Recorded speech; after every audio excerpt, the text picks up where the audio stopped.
മർക്കോസിന്റെ സുവിശേഷം 10-ാം അധ്യായത്തിന്റെ 13-14 വാക്യങ്ങൾ. മർക്കോസിന്റെ സുവിശേഷം 10-ാം അധ്യായത്തിന്റെ 13-14 വാക്യങ്ങൾ ഒരാൾക്ക് വായിക്കാം. അവർ തൊടേണ്ടതിന് ചിലർ ശിശുക്കളെ അവന്റെ അടുക്കൽ കൊണ്ടുവന്നു. ശിഷ്യന്മാരോ അവരെ ശാസിച്ചു. യേശു അത് കണ്ടാറെ മുഷിഞ്ഞ് അവരോട്, ശിശുക്കളെ എൻ്റെ അടുക്കൽ വരുവാൻ വിടുവിൻ, അവരെ തടുക്കരുത്, ദൈവരാജ്യം ഇങ്ങനെയുള്ളവരുടേതല്ലോ. ദൈവരാജ്യത്തെ ശിശു എന്ന പോലെ കൈക്കൊള്ളാത്തവൻ ആരും ഒരു നാളും അതിൽ കടക്കുകയില്ലെന്ന് ഞാൻ സത്യമായിട്ട് നിങ്ങളോട് പറയുന്നു എന്ന് പറഞ്ഞു. പറഞ്ഞ കാര്യം ചേർത്ത് വെക്കും. നമ്മളുടെ സ്ട്രഗിൾ, സമരം ആരോടാണ്? സമരം എല്ലാ കുഞ്ഞുങ്ങളും ദൈവഭാഗത്തേക്ക് വരുന്നതിന് വേണ്ടിയാണ്. ഒരു വലിയ ചിന്തയാണ്, പുതിയൊരാശയമായി കാണാൻ ലഭിച്ചിരിക്കുന്നത്. എല്ലാ കുഞ്ഞുങ്ങളും കർത്താവിനെ സ്വന്തം രക്ഷിതാവും കർത്താവുമായി സ്വീകരിക്കുന്നത് വരെ ഈ സമരം തുറന്നുകൊണ്ടേയിരിക്കും. വിശുദ്ധ വേദപുസ്തകത്തിലെ വളരെ മനോഹരമായ ഒരു ഭാഗമാണ് നമ്മൾ വായിച്ചത്. യേശുക്രിസ്തുവിനെ തൊടേണ്ടതിനും വേണ്ടി കുറച്ച് ആളുകൾ അവരുടെ കുഞ്ഞിനെ യേശുവിന്റെ സമീപത്തേക്ക് കൊണ്ടുവരുന്നു. നമ്മൾ ഒരുപാട് പ്രാവശ്യം വായിച്ചിട്ടുള്ളതാണ്. ഇവിടെ 3 മനോഭാവങ്ങളെ കുറിച്ച് പറഞ്ഞുകൊണ്ട് നമ്മുടെ ക്ലാസ്സുകളിലേക്ക് പോകാം. യേശു ഒരിടത്തുണ്ട് എന്ന് അറിഞ്ഞുകൊണ്ട് മാതാപിതാക്കൾ തന്റെ കുഞ്ഞിനെ യേശുവിന്റെ സമീപത്തേക്ക് കൊണ്ടുവരും. യേശുവിന്റെ സമീപത്തേക്ക് കുഞ്ഞിനെ കൊണ്ടുവരുന്നത് എന്തിനാണ്? ഈ മഹാഗുരുവായ യേശു എന്റെ പൈതലിനെ ഒന്ന് തൊടണം, ആശ്ലേഷിക്കണം, അനുഗ്രഹിക്കണം. കൂടാതെ അവന് ഈ മഹാഗുരുവിനെ ഒന്ന് തൊടാനുള്ള ഭാഗ്യവും ലഭിക്കണം. അതുകൊണ്ട് ഈ പാലസ്തീന്റെ ദുർഘടമായ വഴികളിലൂടെയൊക്കെ വളരെ കഷ്ടപ്പെട്ട് ഈ കുഞ്ഞിനെയൊക്കെ എടുത്ത് ഈ മാതാപിതാക്കൾ ഒരുപാട് ദൂരം സഞ്ചരിച്ചായിരിക്കും യേശു ക്രിസ്തുവിന്റെ സമീപത്ത് വന്നത്. ഈ സമയത്ത് കാണുന്ന മറ്റൊരു കാഴ്ചയാണ്, ശിഷ്യന്മാരിൽ ചിലർ യേശുവിന്റെ സമീപത്തേക്ക് വരുന്ന ഈ കുഞ്ഞുങ്ങളെ തടയുന്നു. തടഞ്ഞിട്ട് യേശുവിന്റെ സാന്നിധ്യം അവരിൽ നിന്ന് ഒഴിവാക്കാൻ വേണ്ടി, അല്ലെങ്കിൽ യേശുവിനെ സ്പർശിക്കുന്നതോ അല്ലെങ്കിൽ യേശു ക്രിസ്തുവിന്റെ ഒരു പ്രൊട്ടക്ഷൻ ഏറ്റെടുത്തുകൊണ്ട് അവരെ അതിൽ നിന്ന് ഒഴിവാക്കാൻ ശ്രമിക്കുന്നവരുടെ മനോഭാവം. എല്ലാത്തിലും ഉപരി അവരെ യേശു ശാസിക്കുകയും അവരോട് മുഷിയുകയും ചെയ്തിട്ട് കുഞ്ഞുങ്ങളെ എല്ലാം തന്നിലേക്ക് ആകർഷിക്കുന്ന യേശു ക്രിസ്തുവിന്റെ മനോഭാവം. ഈ 3 മനോഭാവങ്ങളും നമ്മുടെ സൺഡേ സ്കൂളിൽ നമുക്ക് എല്ലാ ദിവസവും കാണാൻ സാധിക്കുന്നതാണ്. എന്റെ കുഞ്ഞ് തിരുവചനം പഠിച്ചേ മതിയാകും ഒരമ്മയുടെ മനോഭാവമാണ്. അതിന് എത്ര പാടുപെട്ടായാലും തിരുവചനം വിളമ്പിക്കൊടുക്കുന്ന സദ്യാലയത്തിലേക്ക്, ആ കൂട്ടായ്മയിലേക്ക് കുഞ്ഞിനെ എത്തിക്കാൻ മാതാപിതാക്കൾ ശ്രമിക്കും. അതുകൊണ്ടാണ് സൺഡേ സ്കൂളിന്റെ ദിവസം നമ്മുടെ ക്ലാസ്സിൽ, ശിശു വകുപ്പിലും നേഴ്സറിയിലും കുമാര വകുപ്പിലും ഒക്കെ കുഞ്ഞുങ്ങളിങ്ങനെ വന്നിരിക്കുന്നത്. അവർക്ക് യേശുവിനെ തൊടണം, യേശു അവരെ തൊടണം. അവരുടെ കാഴ്ചയിൽ ബഹുമാനപ്പെട്ട അച്ഛൻ പറഞ്ഞതുപോലെ ടീച്ചറാണ് അവരുടെ ക്രിസ്തു. തിരുവചനം ഭംഗിയായി വിളമ്പിക്കൊടുക്കുന്ന, മനോഹരമായ പാട്ട് പാടുന്ന, വളരെ ഭംഗിയായി വേദപുസ്തകത്തെ അവരുടെ മുന്നിൽ അവതരിപ്പിക്കുന്ന ഈ ടീച്ചർ, ഈ ക്രിസ്തുവിനെ അവർക്ക് തൊടണം. ഇങ്ങനെ അഭിവാഞ്ചയോടുകൂടി വന്നിരിക്കുന്ന കുഞ്ഞുങ്ങളുടെ മുമ്പിൽ അറിഞ്ഞോ അറിയാതെയോ അവസരം നിഷേധിക്കുന്നവരെയും നമുക്കവിടെ കാണാൻ സാധിക്കും. കുഞ്ഞിന് തിരുവചനം വിളമ്പിക്കൊടുക്കാൻ വഴിവിളക്കുകളാകേണ്ടവർ വഴിമുടക്കികളായി മാറുന്ന ഒരു കാഴ്ചയും ഇവിടെ കാണാം. അറിഞ്ഞോ അറിയാതെയോ അധ്യാപക സമൂഹം ചിലപ്പോൾ അങ്ങോട്ട് തിരിഞ്ഞിട്ടുണ്ടോ എന്നുള്ളതും നാം മനസ്സിലാക്കേണ്ടതാണ്. ഒരു കുഞ്ഞിന് തിരുവചനം കിട്ടുന്നത് സൺഡേ സ്കൂൾ ക്ലാസ്സുകളിൽ നിന്നാണ്. അവന് അത് കൊടുക്കാൻ നമുക്ക് സാധിക്കുന്നുണ്ടോ? എല്ലാത്തിലും ഉപരി ഇവരോടെല്ലാം മുഷിയുന്ന ക്രിസ്തുവിനെ നമുക്ക് കാണാൻ സാധിക്കും. ഒരാൾ ക്രിസ്തുവിനെ തൊടാൻ വരുമ്പോൾ അവന് തടസ്സം നിൽക്കുന്നവരോട് ക്രിസ്തു മുഷിയും. നിങ്ങൾ ഒരു ദിവസം സൺഡേ സ്കൂളിൽ പോകാതിരുന്നാൽ ക്രിസ്തു നിങ്ങളോട് മുഷിയും. ഒരു ദിവസം നിങ്ങൾ കുഞ്ഞിനെ സൺഡേ സ്കൂളിൽ വിടാതെ ഇരുന്നാൽ ആ മാതാപിതാക്കളോടും ക്രിസ്തു മുഷിയും ദേഷ്യപ്പെടും എന്ന് നമുക്കിവിടെ കാണാൻ സാധിക്കും. ഏറ്റവും അവസാനം എന്താണ്, ഈ കുഞ്ഞുങ്ങളൊക്കെ അവരവരുടെ നാട്ടിൽ ചെന്ന് വലിയ സാക്ഷ്യം പറയേണ്ടവരാണ്. യേശു തൊട്ട പൈതൽ, യേശു എന്ന മഹാഗുരുവിനെ സ്പർശിച്ച ആളാണ് എന്റെ കുഞ്ഞ് എന്ന് ആ ചെന്ന പ്രദേശത്തൊക്കെ നല്ല സാക്ഷ്യം കൊള്ളുന്നതിനുള്ള അവസരവും അറിയാതെ ഇവിടെ തടയപ്പെട്ടു പോകുന്നു. പ്രിയമുള്ളവരെ, ഈ വേദപുസ്തക വാക്യം നമ്മളോട് ചൂണ്ടിക്കാണിക്കുന്ന ഒന്ന് രണ്ട് കാര്യങ്ങളാണ് ഇവിടെ പങ്കുവച്ചത്. എല്ലാവർക്കും ആഫ്രിക്കയിൽ നിന്ന് വന്ന ഒരാൾ ഒരിക്കൽ പറഞ്ഞതാണ്, അദ്ദേഹം ഏകദേശം 100 കിലോമീറ്ററോളം അങ്ങോട്ടും ഇങ്ങോട്ടും യാത്ര ചെയ്താണ് അദ്ദേഹത്തിന്റെ കുഞ്ഞിനെ സൺഡേ സ്കൂൾ പഠിക്കാൻ കൊണ്ട് ചെല്ലുന്നത്. വലിയ ജോലിയുള്ള ഒരാളാണ്. അദ്ദേഹത്തിന് ഈ ജോലിയെല്ലാം കളഞ്ഞ് അവിടെ ഒരുപാട് ദൂരിൽ നിന്നാണെങ്കിൽ പോലും എന്റെ കുഞ്ഞിനെ സൺഡേ സ്കൂൾ പഠിപ്പിച്ച് മതിയാകും. അദ്ദേഹത്തിന്റെ അഭിവാഞ്ച അതാണ്. അതുപോലെ ഓരോ ദിവസവും കുഞ്ഞ് സൺഡേ സ്കൂൾ ക്ലാസ്സുകളിൽ എത്തുമ്പോൾ അവനെ തിരുവചനം പറഞ്ഞു കൊടുക്കാൻ, ബോധ്യപ്പെടുത്താൻ അവസരം ലഭിച്ചിരിക്കുന്ന നമ്മൾ കൃത്യതയോടുകൂടി അത് ചെയ്യുവാൻ ഈ വചനം നമ്മളോട് ഉദ്ഘോഷിക്കുക. നമ്മുടെ ക്ലാസ്സുകളിലേക്ക് കടക്കാം. എന്താണ് ഈ സൺഡേ സ്കൂൾ എന്നുള്ളതിന് ഒരു നിർവചനം ഒരിക്കലും ഒരു കാതലിക്സിലെ പുരോഹിതൻ പ്രസംഗിക്കുന്നത് ഞാൻ കേൾക്കുകയുണ്ടായി. ഈ കുഞ്ഞുങ്ങളൊക്കെ ആരുടെ ദാനമാണ്? ദൈവത്തിന്റെ ദാനമാണ്. അധ്യാപകരൊക്കെ ആരാ തെരഞ്ഞെടുക്കപ്പെട്ടവരാണ്? ദൈവത്താൽ തെരഞ്ഞെടുക്കപ്പെട്ടവൻ ദൈവത്തിന്റെ ദാനത്തോട് നടത്തുന്ന സംഭാഷണമാണ് സന്ദേശം. നിങ്ങൾക്ക് രേഖപ്പെടുത്തി വെക്കാം. ദൈവത്താൽ തെരഞ്ഞെടുക്കപ്പെട്ടവൻ ദൈവത്തിന്റെ ദാനത്തോട് നടത്തുന്ന സംഭാഷണമാണ് സന്ദേശം. ഒരു വലിയ ആശയമാകുന്നതാണ്. അതിന് ലാഘവത്തോടു കൂടിയല്ല കാണേണ്ടത്. ദൈവത്താൽ തെരഞ്ഞെടുക്കപ്പെട്ടവൻ അതേ ഗൗരവത്തോടു കൂടിയും അതേ ഉത്തരവാദിത്വത്തോടു കൂടിയും തന്റെ ദൈവത്തിന്റെ സൃഷ്ടികളായ കുഞ്ഞുങ്ങളോട് നടത്തുന്ന സംഭാഷണമാണ് സന്ദേശം. നമ്മൾ ഈ സൺഡേ സ്കൂളിനെ അത്ര ഗൗരവത്തോടു കൂടി കാണുമ്പോൾ എവിടെയെങ്കിലും അതിലൊരു പാളിച്ച വന്നാൽ അത് വളരെ ഉത്തരവാദിത്വരഹിതമായ ഒരു കാര്യമായി മാറും എന്നുള്ള സംശയമില്ല. നമുക്ക് നമ്മുടെ പുതിയ പാഠ്യപദ്ധതിയുടെ വിശകലനത്തിലേക്ക് കടക്കാം. ദൈവസ്നേഹത്തിൽ വളരുക എന്നുള്ളതാണ് വിഷയം.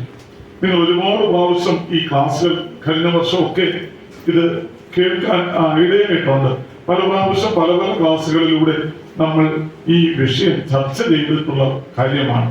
അപ്പം ദൈവസ്നേഹത്തിൽ വളരുക എന്നുള്ള ആ ഒരു വലിയ ടോപ്പിക്കിനെ ഒരു 5 സബ് ടോപ്പിക്സ് ആയി lessons are drafted according to the following sub themes. അങ്ങനെ കുറച്ച് സബ് തീംസുകളിലൂടെ ഒരു പുതിയ പാഠ്യപദ്ധതി, അതിന്റെ കണ്ടന്റ് എന്താണ്, അതിനകത്ത് നടത്തേണ്ടത് എന്താണ്, ഈ പാഠഭാഗങ്ങളുടെ പ്രത്യേകത എന്താണ് എന്നിങ്ങനെയുള്ളതെല്ലാം ഇത് കൈകാര്യം ചെയ്യുന്ന അധ്യാപകർ മനസ്സിലാക്കേണ്ടതായിട്ടുണ്ട്. വിവിധ ക്ലാസ്സുകളിൽ നമുക്ക് അല്ലെങ്കിൽ പ്രത്യേകിച്ച് ഒരുപാട് കാര്യങ്ങൾ നമുക്കിത് ലഭിച്ചിട്ടുണ്ട്. എന്നിരുന്നാലും ഇതിനെ പുതുക്കപ്പെടേണ്ടത് അത്യാവശ്യമാണ്. നിങ്ങൾ ഈ സർക്കാർ സ്കൂളിലെ അധ്യാപകരാണ്. പിള്ളേരെ പിടിക്കാൻ പോകും നാട്ടിലേക്ക്. പിള്ളേരെ പിടിക്കാൻ പോകുമ്പോൾ എന്തൊക്കെയാ പറയുന്നത്? നിങ്ങൾ കുട്ടിയെങ്കിൽ വിട്ടാൽ മതി. പ്രഭാത ഭക്ഷണമുണ്ട്, ഉച്ചഭക്ഷണമുണ്ട്, എല്ലാവർക്കും യൂണിഫോം ഉണ്ട്, എല്ലാവർക്കും പുസ്തകങ്ങളുണ്ട്, ഈ വൈകുന്നേരങ്ങളിൽ ഭക്ഷണമുണ്ട് എന്ന് വേണ്ട എല്ലാ സംവിധാനങ്ങളും നിങ്ങൾക്ക് നൽകിയിട്ടുണ്ട്. ഈ സൺഡേ സ്കൂൾ അധ്യാപകരോടും പറയുന്ന ഇതാണ് മനോഹരമായ പുസ്തകം, അതിന്റെ നോട്ട്സുകളെ, എല്ലാ സംവിധാനം, വിവിധ തരത്തിലുള്ള ക്ലാസ്സുകളെ ഒക്കെ നൽകിയാണ് അധ്യാപകരെ ഈ ശുശ്രൂഷയിലേക്ക് വിളിച്ചിരിക്കുന്നത്. എല്ലാ സൗകര്യങ്ങളും നൽകി നിങ്ങളെ ഇങ്ങനെ ക്ഷണിച്ചിരിക്കുന്നത് അല്ലെങ്കിൽ എപ്പോഴും എംപവർ ചെയ്തുകൊണ്ടിരിക്കുന്നത് വളരെ ഭംഗിയായി തിരുവചനം കൈകാര്യം ചെയ്യാൻ വേണ്ടിയാണ്. കുറച്ച് സമയം നമ്മൾ ഇതിന്റെ ഈ കാര്യങ്ങളെ കുറിച്ച് സംസാരിച്ചതിന് ശേഷം പാഠപുസ്തക വിശകലനത്തിലേക്ക് കടക്കാം. അപ്പം ആദ്യത്തെ ടോപ്പിക് എന്താണ്? ആദ്യത്തെ എന്താണ്? ദൈവ സൃഷ്ടിയിൽ വെളിപ്പെട്ട ദൈവസ്നേഹം. ഈ സൃഷ്ടി മുഴുവനും മനുഷ്യന്റെ ഇത് സംബന്ധിച്ചുള്ള ആ ബുക്കിലെറ്റുകൾ നിങ്ങൾക്ക് ഞാൻ സെൻട്രൽ സെക്രട്ടറി ഏൽപ്പിക്കാം. സാർ നിങ്ങൾക്ക് എല്ലാവർക്കും ഇതിന്റെ ഫോട്ടോ കോപ്പി എടുത്ത് നൽകും. അപ്പോൾ അതിന് നമ്മുടെ ടീച്ചിങ് മാനുവലിൽ വന്നിട്ടുള്ള ഈ സംഭവം നിങ്ങൾക്കെല്ലാം കൂടുതൽ വായിച്ച് മനസ്സിലാക്കാനുള്ള ഒരു അവസരവും ലഭിക്കും. ദൈവം മനുഷ്യനെ സൃഷ്ടിച്ച് ഭൂമിയിലാക്കി. ഈ മനോഹരമായ ഭൂമിയുടെ അധിപതിയായ ദൈവം ഇതിന്റെ എല്ലാ നന്മകളും മനുഷ്യന് നൽകത്തക്ക തരത്തിൽ, അനുഭവേദ്യമാകത്തക്ക തരത്തിലാണ് ഈ ക്രമീകരണങ്ങൾ ചെയ്തിട്ടുള്ളത്. അപ്പം പ്രകൃതിയും അതിലുള്ള സർവവും ദൈവം നൽകിയത് മനുഷ്യ പുരോഗതിക്ക് സാധ്യമാകുന്ന എല്ലാ വികസനവും ദൈവത്തിന്റെ ജ്ഞാനത്താൽ ഉണ്ടായതാണ്. ഈ മനോഹരമായ 19-ാം സങ്കീർത്തനത്തിൽ വിവരിക്കുന്ന ഈ മനോഹരമായ ഭൂമിയും അതിലുള്ള സർവ്വ ജീവജാലങ്ങളും ദൈവത്തിന്റെ ദാനമാണ്. ഇതിനെ സംരക്ഷിക്കുകയും പരിപാലിക്കുകയും ചെയ്യേണ്ടത് ഓരോ മനുഷ്യന്റെയും ഓരോ വ്യക്തികളുടെയും ഉത്തരവാദിത്തമാണെന്നുള്ള ബോധം കുഞ്ഞുങ്ങളിലേക്ക് കൺവേ ചെയ്യാനുള്ള തരത്തിലുള്ള പാഠഭാഗങ്ങൾ ഇതിൽ ക്രമീകരിച്ചിട്ടുണ്ട്. ഇത് സൃഷ്ടിയുടെയൊക്കെ ആരാണ് ഉത്തരവാദി? ഇതൊക്കെ എങ്ങനെ വന്നു? ഇതൊക്കെ ദൈവ സൃഷ്ടിയുടെ മകളോദാഹരണങ്ങൾ നിരവധി നമുക്ക് കാണാൻ സാധിക്കും. ഇതെല്ലാം ഇതെല്ലാം ദൈവത്തിന്റെ കൈപ്പണിയായിട്ടുള്ളതും മനുഷ്യന് ദാനം ചെയ്തിട്ടുള്ളതുമാണെന്നുള്ള ആ ഒരു വലിയ സത്യം വിവിധ ക്ലാസ്സുകളിൽ ചിതറിക്കിടക്കുന്ന പാഠങ്ങളിലൂടെ കുഞ്ഞുങ്ങളിലേക്ക് എത്തേണ്ടതാണ്. ഒരു ദൈവസ്നേഹം വീടുപോയ മനുഷ്യനെ തിരിച്ചു പിടിക്കുന്നതിനും ശുശ്രൂഷകന് ആവശ്യമായ ശുശ്രൂഷ നൽകുകയും മനോഹരമായ ഈ ഭൂമിയെ സംരക്ഷിക്കുകയും അതിലുള്ളവയെ വഴി നടത്തുകയും നമുക്ക് എല്ലാവർക്കും ജീവിക്കാൻ ലഭിച്ചിരിക്കുന്ന ഈ ഒരു മനോഹരമായ സൃഷ്ടിയെ സംരക്ഷിക്കുകയും പരിപാലിക്കുകയും ചെയ്യേണ്ടത് ഓരോ കുട്ടിയുടെയും വ്യക്തിയുടെയും ഉത്തരവാദിത്തമാണെന്നുള്ള വലിയ ജീവിത സത്യം വിവിധ പാഠങ്ങളിലൂടെ വിവരിച്ചു തരിക്കുന്നതായിട്ട് നമുക്ക് കാണാൻ സാധിക്കും. അതുകൊണ്ടാണ് സൃഷ്ടിയിൽ വെളിപ്പെട്ട വലിയ സ്നേഹം, ഈ ദൈവത്തിന് മനുഷ്യനോടുള്ള സ്നേഹത്തിന്റെ വലിയ ഉദാഹരണങ്ങളാണ്, ഉദാത്തമായ ഭാവങ്ങളാണ് നമുക്ക് ചുറ്റും കാണുന്ന. ഇതെല്ലാം ദൈവത്തിന്റെ ദാനമാണെന്നും ഇതെല്ലാം ദൈവം മനുഷ്യന് വേണ്ടി സൃഷ്ടിച്ചിട്ടുള്ളതാണെന്നും ഇതിനെയൊക്കെ ശുശ്രൂഷിക്കുകയും പരിപാലിക്കുകയും ചെയ്യേണ്ടത് ദൈവത്തോടുള്ള സ്നേഹത്തിന്റെ ഭാവമാണെന്നും ഒക്കെ ഉള്ള പാഠഭാഗങ്ങൾ ഈ പാഠ്യപദ്ധതിയിൽ സമ്പന്നമായിട്ടുണ്ട്. അത് വളരെ കൃത്യതയോടുകൂടി കുഞ്ഞുങ്ങളിലേക്ക് എത്തിക്കാൻ നമുക്ക് കഴിയും. രണ്ടാമതായി, സ്നേഹമായി മനുഷ്യാവതാരം ചെയ്ത ക്രിസ്തുവിനെ എന്താണ് ഇതിന്റെ ഗോഡ്സ്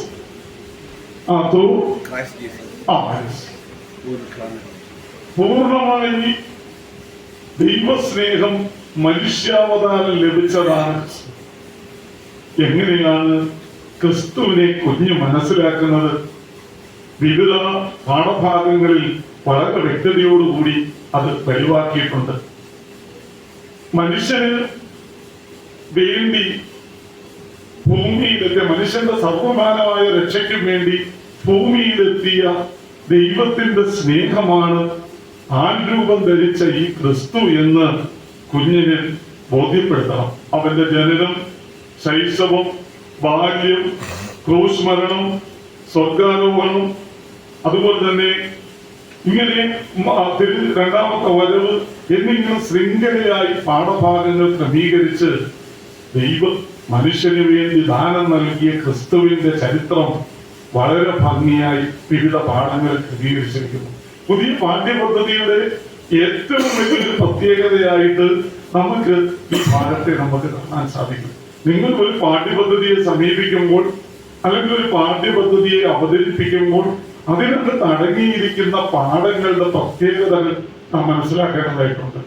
അതിൽ വളരെ പ്രധാനപ്പെട്ടതാണ് ലോകത്തിന്റെ സർവ്വ സൃഷ്ടിക്കും രക്ഷയ്ക്കും വേണ്ടി ഭൂജാതനായ ക്രിസ്തുവിന്റെ ജീവിതത്തിന്റെ ക്രമത്തിലൂടെ അല്ലെങ്കിൽ ജീവിത പന്ഥാവിലൂടെ കടന്നു പോകുന്ന വിവിധ സന്ദർഭങ്ങൾ വളരെ ഭംഗിയായി നേഴ്സറി മുതൽ പ്രൗഢ വകുപ്പ് വരെയുള്ള പാഠങ്ങളിൽ അല്ലെങ്കിൽ യുവ വകുപ്പ് വരെയുള്ള പാഠങ്ങളിൽ വളരെ കൃത്യതയോടെ കൊടുത്തിരിക്കുന്നു. ക്രിസ്തു എനിക്ക് വേണ്ടി ജനിച്ചു, മരിച്ചു, അവൻ വീണ്ടും വരുന്നവരും സർവ്വ സൃഷ്ടിക്കും സർവ്വരക്ഷയ്ക്കും മുഖാന്തരമായവനുമാണെന്നുള്ള വലിയ ഒരു ഉത്ബോധം കുഞ്ഞിൽ ജനിക്കണം. അത്തരത്തിലാണ് ഈ പാഠഭാഗങ്ങൾ ക്രമീകരിച്ചിട്ടുള്ളത്. മൂന്നാമതായി എന്താണ് മൂന്നാമത്തത്?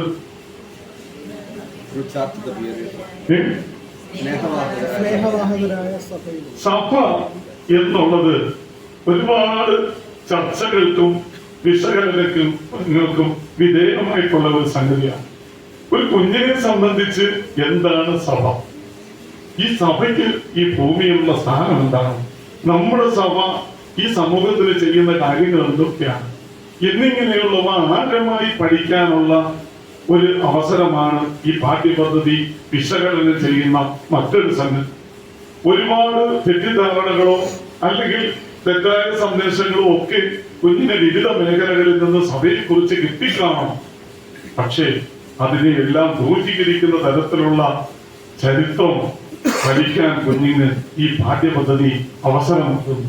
എന്താണ് ഈ പാഠ്യപദ്ധതിയുടെ ഒരു പ്രധാനപ്പെട്ട പ്രത്യേകത എന്ന് പറയുന്നത്? നാം ഉൾക്കൊണ്ട് നിൽക്കുന്ന ഈ സഭ, അതിന്റെ പ്രത്യേകത എന്താണ്? എന്താണ് സഭ? യേശുക്രിസ്തുവിന്റെ സ്വർഗാരോഹണ സമയത്ത് തന്റെ ശിഷ്യന്മാരോട് പറഞ്ഞിട്ടുണ്ട്, നിങ്ങൾ ലോകത്തിന്റെ അറ്റത്തോളം പോയി എന്റെ സാക്ഷികളാകുവിൻ. ആ ഒരു ആഹ്വാനം ഏറ്റെടുത്തിരിക്കുന്ന സഭ വളരെ കൃത്യതയോടുകൂടി വിവിധ മേഖലകളിൽ മനുഷ്യ സ്നേഹത്തിന്റെ ഉദാത്ത ഭാവങ്ങളായി മാറിയിരിക്കുന്നു. വിശ്വസിക്കുകയും സന്തോഷിക്കുകയും ആഹ്ലാദിക്കുകയും ചെയ്യുന്ന ഒരു വിശുദ്ധ കൂട്ടമാണ് ഈ സഭയെന്നും ഇതിന് സമൂഹത്തിനോട് ചെയ്യേണ്ട എല്ലാവിധ ഉത്തരവാദിത്തങ്ങളും കൃത്യതയോടുകൂടി ചെയ്യുന്നുണ്ടെന്നും ആദിമകാലം മുതലെയുള്ള സഭയുടെ രൂപീകരണം മുതൽ ഇന്ന് വരെ വിളങ്ങി നിൽക്കുന്ന സഭയുടെ ഉദാത്തമായ നൈർമല്യ സാഹോദര്യ ഭാവങ്ങളെ വിവിധ പാഠങ്ങളിലൂടെ കുഞ്ഞിന്റെ മുമ്പിൽ അവതരിപ്പിക്കുന്നു. സഭ എന്ന് പറയുന്നത് അല്ലെങ്കിൽ തെറ്റായ ഒരു സന്ദേശം കണ്ട് പുറകിൽ പോകുന്നതിന് പകരം ഇത് ദൈവത്താൽ സ്ഥാപിതമാണെന്നും ഇതിന്റെ അംഗോഭാഗം ഈ ഒരു വലിയ ഗാത്രം, ഈ ഒരു വലിയ ബോഡിയുടെ കുഞ്ഞൊരു ഭാഗമാണ് ഒരു പൈതലെന്നും നാം കാണുന്ന ഓരോ പ്രത്യേകതയും അതിന്റെ ഭാഗങ്ങളാണെന്നും തിരിച്ചറിയാനുള്ള ഒരവസരമാണ് ഈ സഭ എന്നുള്ള ദൈവത്തിന്റെ സ്നേഹത്തിന്റെ മൂർത്തിഭാവമായ സഭ എന്നുള്ള കാര്യം കുഞ്ഞിന് വിവിധ പാഠങ്ങളിലൂടെ പഠിക്കാൻ സാധിക്കുന്നത്. ഞാനൊരിടത്ത് ചെന്ന സമയത്ത് അവിടെ പുനലൂർ സ്വദേശിയാണ് ഞാൻ. പുനലൂരുള്ള ഒരു പ്രത്യേകത നിന്നു. നമ്മുടെ സഭയിൽ അപൂർവം സ്ഥാപനങ്ങളിൽ ഒന്നാണ് ഒരു അൽഷിമേഴ്സ് സെന്റർ. പുനലൂരിൽ സ്മൃതി അൽഷിമേഴ്സ് സെന്റർ എന്നാണ് പറയുന്നത്. പുനലൂരിൽ നിന്ന് ഒരു 2 കിലോമീറ്റർ അകലെയാണ് ഈ സ്ഥാപനം സ്ഥിതി ചെയ്യുന്നത്. നമ്മുടെ സുരേഷ് വർഗീസ് അച്ഛനും അനിൽ കൊച്ചമ്മയുമാണ് ആ സ്ഥാപനത്തിൽ ഇപ്പൊ നേതൃത്വം നൽകുന്നത്. ധാരാളം ആളുകൾ, ഞാനും എന്റെ സ്കൂളിലെ കുഞ്ഞുങ്ങളുമായിട്ട് ഈ സ്ഥാപനം സന്ദർശിക്കാൻ പോയിട്ടുണ്ട്. ആരാണെന്ന് അറിയാമോ അവിടുത്തെ അന്തേവാസികൾ? ആരാണ്? അൽഷിമേഴ്സ് ബാധിച്ചത്. ഏകദേശം 34ഓളം സ്ത്രീ പുരുഷന്മാർ ഒരു ഓർമ്മയുമില്ലാതെ താമസിക്കുന്നവർ അവരുടെ ഒരു സമ്മേളന സ്ഥലമാണ്. അവരെ ഭംഗിയായി പരിചരിക്കുകയും അവരുടെ ആവശ്യങ്ങളിൽ വളരെ കൃത്യതയോടുകൂടി ശുശ്രൂഷ അർപ്പിക്കുകയും ചെയ്യുന്ന ഒരു സ്ഥാപനത്തെ നമുക്ക് അവിടെ കാണാൻ സാധിക്കും. എത്ര വളരെ ഭംഗിയായിട്ടാണെന്നറിയാമോ അവിടെയുള്ള ശുശ്രൂഷകർ ഈ അച്ഛന്റെയും കൊച്ചമ്മയുടെ നേതൃത്വത്തിൽ ഇവരെ പരിപാലിക്കുന്നത്. ഒരു ഓർമ്മയുമില്ല എന്താണ് ചെയ്യുന്നത് എന്നറിയാൻ അവർക്കറിയില്ല. നിങ്ങൾ എന്തെങ്കിലും പുനലൂരിൽ വരികയാണെങ്കിൽ അവിടെ നിന്ന് 2 കിലോമീറ്റർ ദൂരെ സ്ഥിതി ചെയ്യുന്ന ഈ സ്ഥാപനം ഒന്ന് സന്ദർശിക്കേണ്ടിയിരിക്കുന്നു. പൂർണ്ണ സിനിമയുടെ വലിയ ഒരു ദർശനത്തിൽ നിന്നുണ്ടായതാണ് ഈ അൽഷിമേഴ്സ് സെന്റർ. നമ്മുടെ സഭയിലെ വളരെ ഉത്തമമായ ഒരു സ്ഥാപനമായി ഇന്നത് മാറിക്കഴിഞ്ഞു. അത് അവിടെ ചേരാൻ, അവിടെ അംഗത്വം എടുക്കാൻ ഒരുപാട് പേർ വെയിറ്റിംഗ് ലിസ്റ്റിലാണ്. ഈ അൽഷിമേഴ്സ് ഒരു വലിയ രോഗമായി ബുദ്ധിമുട്ടായി മാറിക്കൊണ്ടിരിക്കുമ്പോൾ ഈ മാതാപിതാക്കളെ ആര് സംരക്ഷിക്കും? സഭയുടെ ഉദാത്ത ഭാവങ്ങളായ ഇങ്ങനെയുള്ള ക്രിയാകർമ്മങ്ങൾ നേരിട്ട് കാണാനുള്ള അവസരം കുഞ്ഞിന് ലഭിക്കും. ഇത് മാത്രമോ? പാലിയേറ്റീവ് മുതൽ ബോയ്സ് ഹോമുകൾ മുതൽ നിരവധി സഭ നടത്തുന്ന സ്ഥാപനങ്ങൾ. ഇതൊക്കെ കുഞ്ഞിനെ പരിചയപ്പെടുത്താനും ക്രിസ്തു സ്നേഹത്തിന്റെ വലിയ ഭാവങ്ങളാണ്, അതിന്റെ അവതരണമാണ്, നടത്തിപ്പാണെന്നും പറയാൻ കുഞ്ഞുങ്ങൾക്ക് ഈ സഭയിലൂടെ സാധിക്കുന്നുണ്ട്. ഇതിലടങ്ങുന്ന ജീവിത സരണികൾ മനുഷ്യർക്ക് വെളിച്ചമായും പ്രത്യാശ ദീപമായും മാറിയിട്ടുള്ളതാണ് ദൈവവചനമാണ്. കേരളത്തിലേക്ക് വന്ന അല്ലെങ്കിൽ ഇന്ത്യയിൽ വന്ന മിഷണറിമാർ അവർ വളരെ ഭംഗിയായി ഈ ദൈവവചനം പ്രഖ്യാപിക്കുകയും വിദ്യാഭ്യാസത്തിലൂടെയും വിവിധ ശുശ്രൂഷ മേഖലയിലും കൂടി കരുത്തുറ്റ സഭയാക്കി നമ്മളെ മാറ്റുകയും ചെയ്യുന്നതിന്റെ പിന്നിൽ വലിയ ദൈവസ്നേഹത്തിന്റെ ഭാവമാണ്. ഈ ദൈവസ്നേഹത്തിന്റെ ഭാവം സഭയിലൂടെ കുഞ്ഞിനെ പരിചയപ്പെടുത്താൻ പറ്റിയ നിരവധി പാഠഭാഗങ്ങൾ ഇതിനകത്ത് ക്രമീകരിച്ചിട്ടുണ്ട്. പുതിയ പാഠ്യപദ്ധതിയുടെ വലിയൊരു പ്രത്യേകതയായി നമുക്ക് എടുത്തു പറയാൻ പറ്റുന്ന ഒരു സംഗതിയാണ് നമ്മുടെ ഈ സഭയുടെ സ്ഥാപനങ്ങളും അതിന്റെ പ്രവർത്തന ഘടനയും കുഞ്ഞിനെ പരിചയപ്പെടുത്തുന്നുണ്ട്.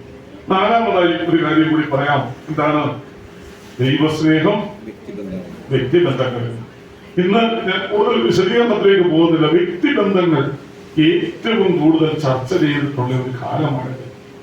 സ്കൂളിലൊക്കെ വന്നാൽ സ്കൂളിലൊക്കെ രക്ഷകർത്താവിനെ കുട്ടിയെ ആരെങ്കിലും എന്തെങ്കിലും ഒന്ന് വഴക്ക് പറയുകയോ ഒരു അടിയോ എന്നാണ് കൊടുത്തു കഴിഞ്ഞാൽ ആദ്യം വരുന്നത് ചാനലുകളാണ്. അതുകൊണ്ട് എന്ത് സംഭവിക്കുന്നുണ്ട്? ഒരു കുഞ്ഞിനെ നേർവഴിക്ക് നടത്തേണ്ടുന്ന കാലത്ത് അത് കൃത്യതയോടുകൂടി ചെയ്യാൻ അധ്യാപകർ വിമുഖത കാണിക്കുന്നു. ഈ പൊല്ലാപ്പുള്ള സാധനം ഇവിടെ ഇരിക്കുന്ന സ്കൂളിലൊക്കെ അധ്യാപകർക്കും അറിയാം. ഈ പൊല്ലാപ്പുകളിൽ ഒന്നും ചെന്നപ്പെടാതിരിക്കുന്നതിന് വേണ്ടി ഒരു ഹയർ സെക്കൻഡറി സ്കൂൾ അധ്യാപകൻ എന്നോട് പറഞ്ഞു, സാറേ ഞാനിപ്പോ ഒന്ന് ദേഷ്യപ്പെടുത്തു പോലുമില്ല. എന്താണ്? ദേഷ്യപ്പെട്ട് കഴിഞ്ഞാൽ ഇവൻ എന്താണ് ചെയ്യാൻ പോകുന്നതെന്ന് അദ്ദേഹത്തിന് തന്നെ അറിയില്ല. മനുഷ്യബന്ധങ്ങളിൽ ദൈവസ്നേഹം ഒട്ടിച്ചു ചേർക്കുന്ന ഇടമാക്കി നമ്മുടെ സൺഡേ സ്കൂൾ ക്ലാസുകളെ മാറ്റുന്നതിന് വേണ്ടി പര്യാപ്തമായ നിരവധി പാഠഭാഗങ്ങൾ ഈ പാഠ്യപദ്ധതിയുടെ ഒരു പ്രത്യേകതയാണ്. വേദപുസ്തകത്തിലെ തിളക്കമുള്ള കഥാപാത്രങ്ങൾ, വേദപുസ്തകത്തിന് പുറത്തുള്ള അനേകം, അത് അടുത്ത സെഷനിൽ പറയാം, അവരുടെ ജീവിതാനുഭവങ്ങൾ ഒക്കെ വളരെ ഭംഗിയായി കുഞ്ഞിന്റെ മുമ്പിൽ അവതരിപ്പിക്കത്തക്ക വിധത്തിൽ ഈ പാഠ്യപദ്ധതി വിശകലനം ചെയ്യുന്ന പ്രധാനപ്പെട്ട ചില സംഗതികളാണ്. ദൈവസ്നേഹത്തിന്റെ തണലിൽ വ്യക്തിബന്ധങ്ങൾ ബലപ്പെട്ടു വരുവാൻ വിവിധ ഉദാഹരണങ്ങൾ നമുക്ക് വേദപുസ്തകത്തിൽ കാണാൻ സാധിക്കും. വേദപുസ്തകത്തിന് പുറത്തുള്ള കഥാപാത്രങ്ങളിൽ ജീവിതത്തിൽ എങ്ങനെ ദൈവസ്നേഹം പ്രബലപ്പെട്ടിരിക്കുന്നു എന്നുള്ളത്, വ്യക്തിബന്ധങ്ങളിൽ ദൈവസ്നേഹത്തിന്റെ പശ കൊണ്ട് ഒട്ടിച്ചു ചേർക്കാതെ മുന്നോട്ട് പോകാമെന്ന് ആരും ധരിക്കേണ്ടതില്ല. ഞാനൊരു ദിവസം ഒരു സ്കൂളിൽ പോകാനിടയായി. അവിടെ ഒത്തിരി തമിഴ് മേഖലയിലുള്ള കുഞ്ഞുങ്ങൾ അധിവസിക്കുന്ന ഒരു സ്ഥലമാണ്. അവിടെ ഒരു പെൻസിൽ, ഒരു ദിവസം സ്കൂളിന്റെ മുറ്റത്ത് നിന്ന് ഒരു കുട്ടിക്ക് ഒരു പെൻസിൽ കളഞ്ഞു കിട്ടി.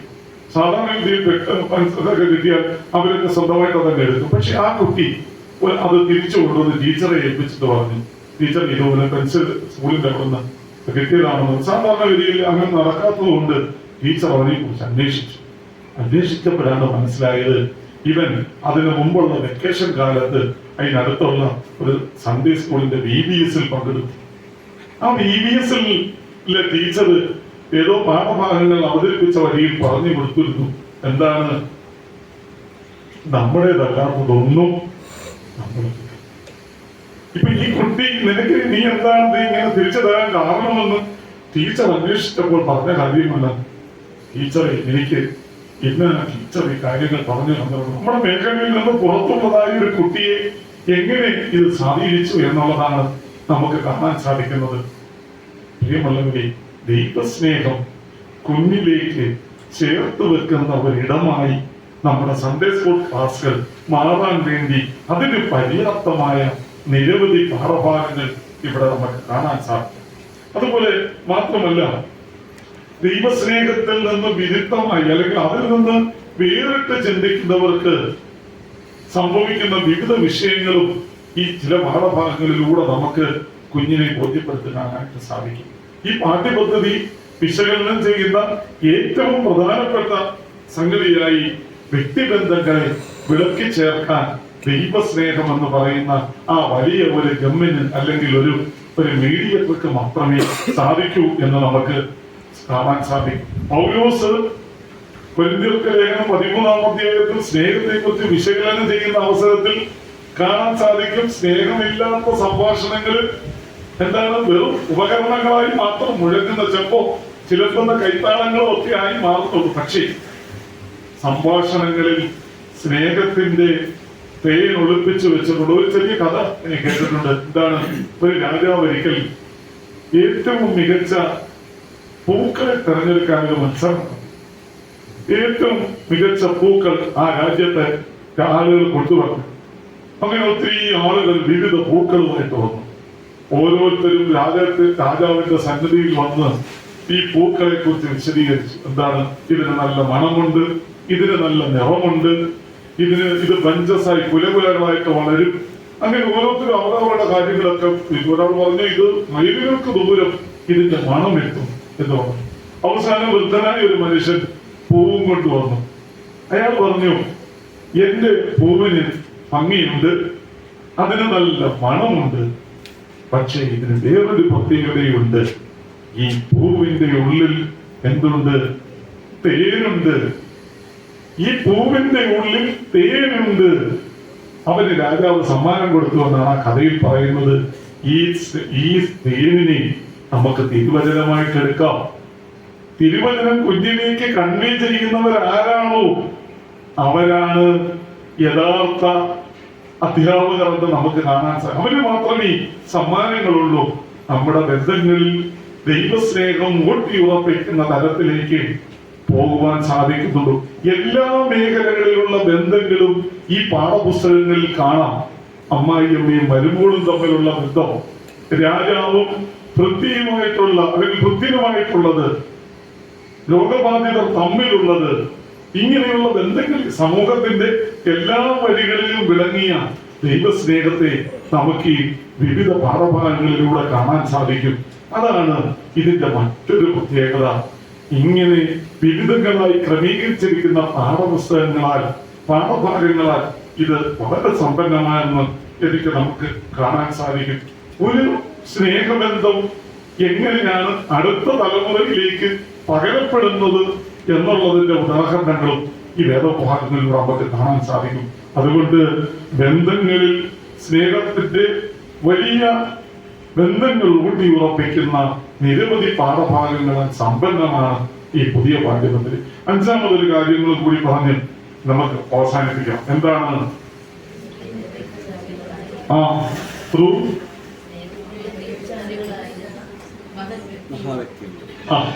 കുറച്ചുകൂടെ പറഞ്ഞു. എന്തുവാണ് നിങ്ങളുടെ ഉറപ്പൊന്ന് പോകാൻ വേണ്ടിയാണ് ഞാൻ സ്നേഹത്തിന്റെ നീർച്ചാലുകളായിരുന്ന മഹാവ്യക്തികളെ കുറിച്ചുള്ള പാഠങ്ങൾ ഇതിനകത്തുണ്ട്. ഈ പാഠഭാഗങ്ങളിൽ വേദപുസ്തക കഥാപാത്രങ്ങളെ വിശദീകരിക്കുന്ന സമയത്ത് നമുക്ക് കാണാൻ സാധിക്കുന്ന ചില പ്രത്യേകതകളുണ്ട്. എന്താണ്? ഇന്നത്തെ നമ്മുടെ ജീവിതാനുഭവങ്ങളുമായി വളരെ പക്ഷം ചേർന്ന് നിൽക്കുന്ന പാഠഭാഗങ്ങളാണ് ഈ ഇതിൽ ക്രമീകരിച്ചുള്ളത്. ആ പാഠഭാഗങ്ങളിലെല്ലാം കാണുന്നത് ദൈവസ്നേഹത്തെ യഥാർത്ഥത്തിൽ രുചിച്ചറിഞ്ഞ ആളുകൾ അവരുടെ ജീവിതത്തെ എങ്ങനെ ക്രമപ്പെടുത്തി എന്നുള്ളതാണ്. വിശുദ്ധ വേദപുസ്തകത്തിലെ തിളങ്ങുന്ന കഥാപാത്രങ്ങൾ രൂത്തും നവോമിയും തമ്മിലുള്ള സംഭാഷണം. എന്താണ് രൂത്തും നവോമിയും തമ്മിലുള്ള സംഭാഷണം?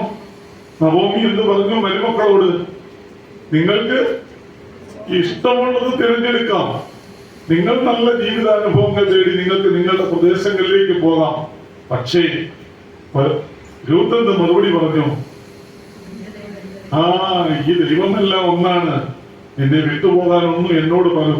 ഉദാത്തമായി എക്കാലവും മനുഷ്യ ഹൃദയങ്ങളിൽ വിളങ്ങി നിൽക്കുന്ന ഒരു മറുപടിയാണ് ലഭിച്ചത്. എന്താണ്? എന്നെ വിട്ടു പിരിഞ്ഞു പോകാൻ എന്നോട് പറയരുത്. ഇക്കാലത്ത് മാതാപിതാക്കളെയൊക്കെ ഉപേക്ഷിച്ച് കളയുന്ന ആളുകൾക്ക് ഒരു വലിയ ജീവിതാനുഭവമാണിത്. ഹന്ന എന്ന് പറഞ്ഞ പ്രവാചകി നിരന്തരമായി പ്രാർത്ഥിച്ചുകൊണ്ടിരുന്ന സമയത്ത് ശമൂവേൽ പ്രവാചകന്റെ പുസ്തകം വായിക്കുമ്പോൾ കാണാം, ഈ സ്ത്രീ വീഞ്ഞോ മദ്യമോ കുടിച്ചു വന്ന് ഏലി എന്ന പ്രവാചകൻ പോലും എന്തോ ചെയ്തു പോയി, തെറ്റിദ്ധരിച്ചു പോയി. അപ്പോഴേ നിന്റെ വീഞ്ഞൊക്കെ ഇറങ്ങട്ടെ എന്ന് പറഞ്ഞപ്പോൾ ചെയ്യാത്ത ഒരു കുറ്റം തന്റെ മേൽ ആരോപിച്ചപ്പോൾ നമ്മളാണെങ്കിൽ എന്ത് ചെയ്യും? അപ്പോഴേ അവരോട് ചൂടാവാതിരിക്കും. ഞാൻ മനോമത്സരമുള്ള ഒരു സ്ത്രീ, ഞാൻ വീഞ്ഞോ മദ്യമോ കുടിച്ചിട്ടില്ല, എന്റെ ദൈവത്തിന്റെ സന്നിധിയിൽ ഞാൻ എന്റെ സങ്കടം പകരുകയത്രയേ ചെയ്തത്. ഏലി എന്ന പ്രവാചകനെ, പുരോഹിതനെ പോലും തിരുത്താൻ പര്യാപ്തമായ മറുപടി. ഇപ്പോ നമ്മളുടെ മറുപടികൾ എങ്ങനെയാണ്? ആധുനിക ജീവിതത്തിൽ തിരുവചനം പഠിക്കുന്ന ഒരു കുട്ടിക്ക് തേനിലും തേൻകട്ടയിലും മാധുര്യമേറിയ വചനങ്ങളാൽ തന്റെ മറുപടികളാണ് എല്ലാ വഴക്കുകൾക്ക് കാരണം. വിശുദ്ധ വേദപുസ്തകത്തിൽ ചില മറുപടികളുണ്ട്. നമുക്ക് ശ്രദ്ധിച്ചു നോക്കിയാൽ അറിയാം. ലോകാപവാദം വരാൻ പോകുന്ന മറിയ ദൂതനോട് പറയുന്നത് എന്താണ്? നിന്റെ വാക്കുപോലെ എനിക്ക് ഭവിക്കട്ടെ. ദൈവത്തിന്റെ മുമ്പിൽ വിധേയപ്പെടുന്ന ആൾ, എന്റെ കർത്താവിന്റെ മാതാവിന്റെ അടുക്കൽ വരുന്ന മാനം എനിക്ക് എവിടെ നിന്നുണ്ടായി എന്ന് പറഞ്ഞ എലിസബത്തിന്റെ മറുപടി, ഈ ജനത്തിന് വേണ്ടി ഇപ്പോൾ ഞാൻ മിണ്ടാതിരുന്നാൽ എന്ത് സംഭവിക്കുമെന്നുള്ള ആരുടെ മറുപടി? എസ്തേറിന്റെ മറുപടി, സിപ്ര, നൂവ തുടങ്ങിയ തിളക്കമാർന്ന കഥാപാത്രങ്ങളുടെ മറുപടികൾ അവരുടെ ജീവിതഗതി തന്നെ മാറ്റിയതായിട്ട് നമുക്ക് കാണാൻ സാധിക്കും. വേദപുസ്തകത്തിലെ ഇങ്ങനെയുള്ള കഥാപാത്രങ്ങളാൽ സമ്പന്നമായി കുഞ്ഞിന്റെ മുന്നിൽ അവതരിപ്പിക്കാൻ ഈ പാഠപുസ്തകത്തിന് കഴിഞ്ഞിട്ടുണ്ട്. അതുപോലെ തന്നെ മദർ തെരേസ, ഹെലൻ കെല്ലർ, അതുപോലെ തന്നെ ഫ്ലോറൻസ് നൈറ്റിംഗേൽ തുടങ്ങി ജീവിതത്തിലെ വ്യത്യസ്തങ്ങളായ മേഖലകളിൽ പ്രവർത്തിച്ചവർ അവരുടെ ജീവിതത്തെ സമ്പന്നമാക്കിയത് ഈ ദൈവസ്നേഹത്തിന്റെ വലിയ നീർച്ചാലുകളായിട്ടുള്ളതാണ്. അതുകൊണ്ട് ആ ജീവിതങ്ങളെ കുഞ്ഞിന്റെ മുമ്പിൽ ഭംഗിയായി അവതരിപ്പിക്കാൻ ഈ പാഠ്യപദ്ധതിയിലൂടെ നമുക്ക് സാധിക്കണം. സ്നേഹം എന്ന് പറയുന്ന ഈ ഒരു പൊതുവികാരത്തെ അത് ദൈവസ്നേഹത്തിന്റെ തണലിൽ നിർത്തിക്കൊണ്ട് പരസ്പര ജീവിതാനുഭവങ്ങളിലൂടെ ബന്ധപ്പെടുത്തി ഉയർന്ന വ്യക്തികളായി നീർച്ചാലുകളായി മാറിയിരിക്കുന്ന ആളുകളെ പരിചയപ്പെടുത്താൻ ഈ പാഠ്യപദ്ധതിയിലൂടെ സാധിക്കും.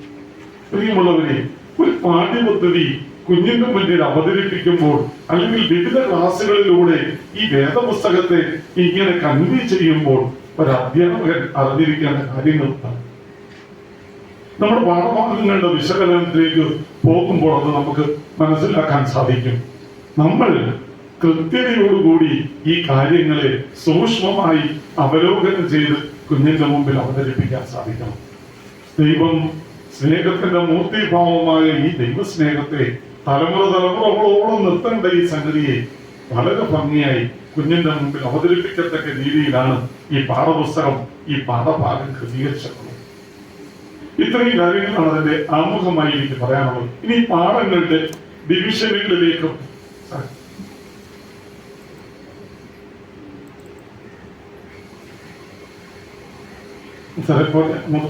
ഇതൊക്കെ ഇപ്പൊ നമ്മൾ പറഞ്ഞ കാര്യങ്ങളാണ്. ഇത് പറഞ്ഞു അടുത്ത് മുകളിലോട്ട് പോകും. ഫസ്റ്റ് എന്ന് പറഞ്ഞു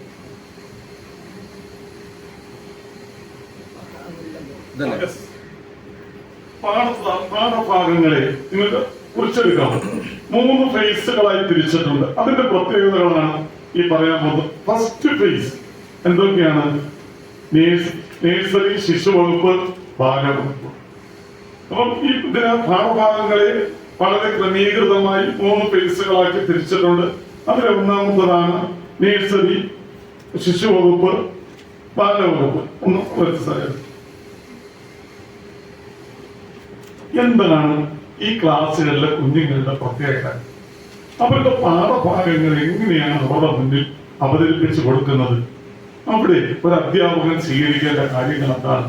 നേഴ്സറിയിലെ ടീച്ചർ പോയി യുവകുപ്പുകാരനെ പഠിപ്പിക്കുന്നവർക്ക് പഠിപ്പിക്കാൻ നോക്കൂ.